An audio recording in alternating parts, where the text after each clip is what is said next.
Ha sempre un finale a sorpresa questo pezzo.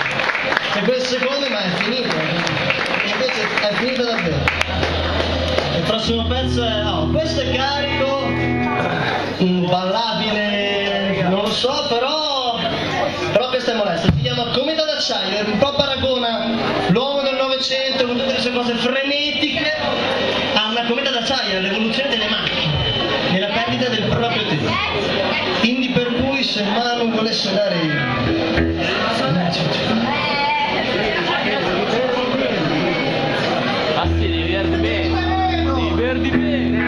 dell'acqua. Devo bere meglio? Meglio.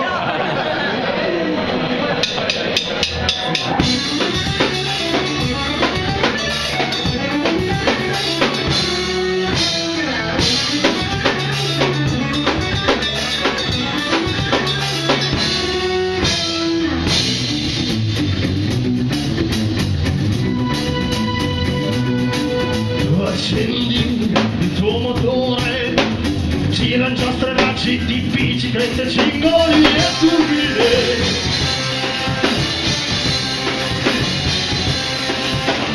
Salta questa corda, monte c'è la romba e bruciati una vita.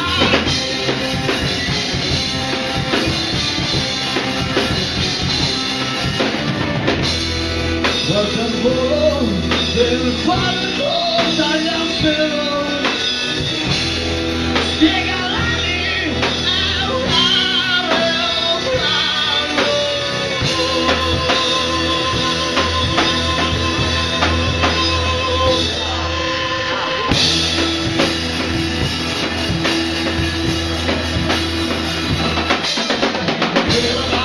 Notte ferma, quest'uomo che corre sta volando in mezzo a un sentimento, in mezzo al cuore, un aeroplano.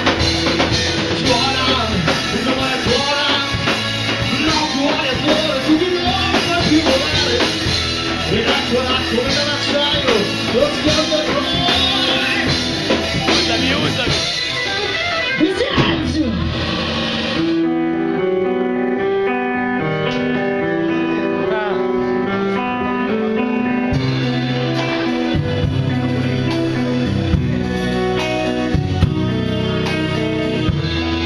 Guarda il volo del farico.